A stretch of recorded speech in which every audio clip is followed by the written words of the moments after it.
मन्दारास्तवकसुभगे यातु चरणे निमज्जन्मजीवः चरणषट्चरणतां पदन्यासक्रीडा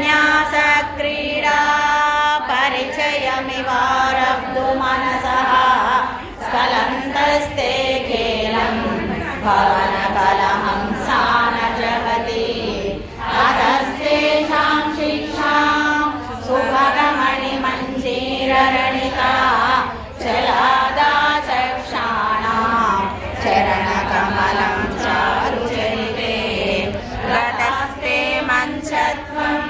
द्रुहिणहरिरुद्रेश्वरभृतः शिवस्वच्छाया घटितकपटप्रकटः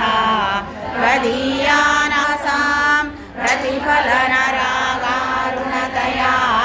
शरीरे शृङ्गारो रसैव दृशां दोग्धिकुतुकम् अराळाकेशेषो प्रकृतिसरला मन्दहसिते शिरीषाभाचित्ते वृषलुबलशोभाकुशतटे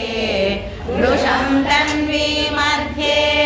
मृदुरुरसिजारोहविषये जगत्रातुं शम्भो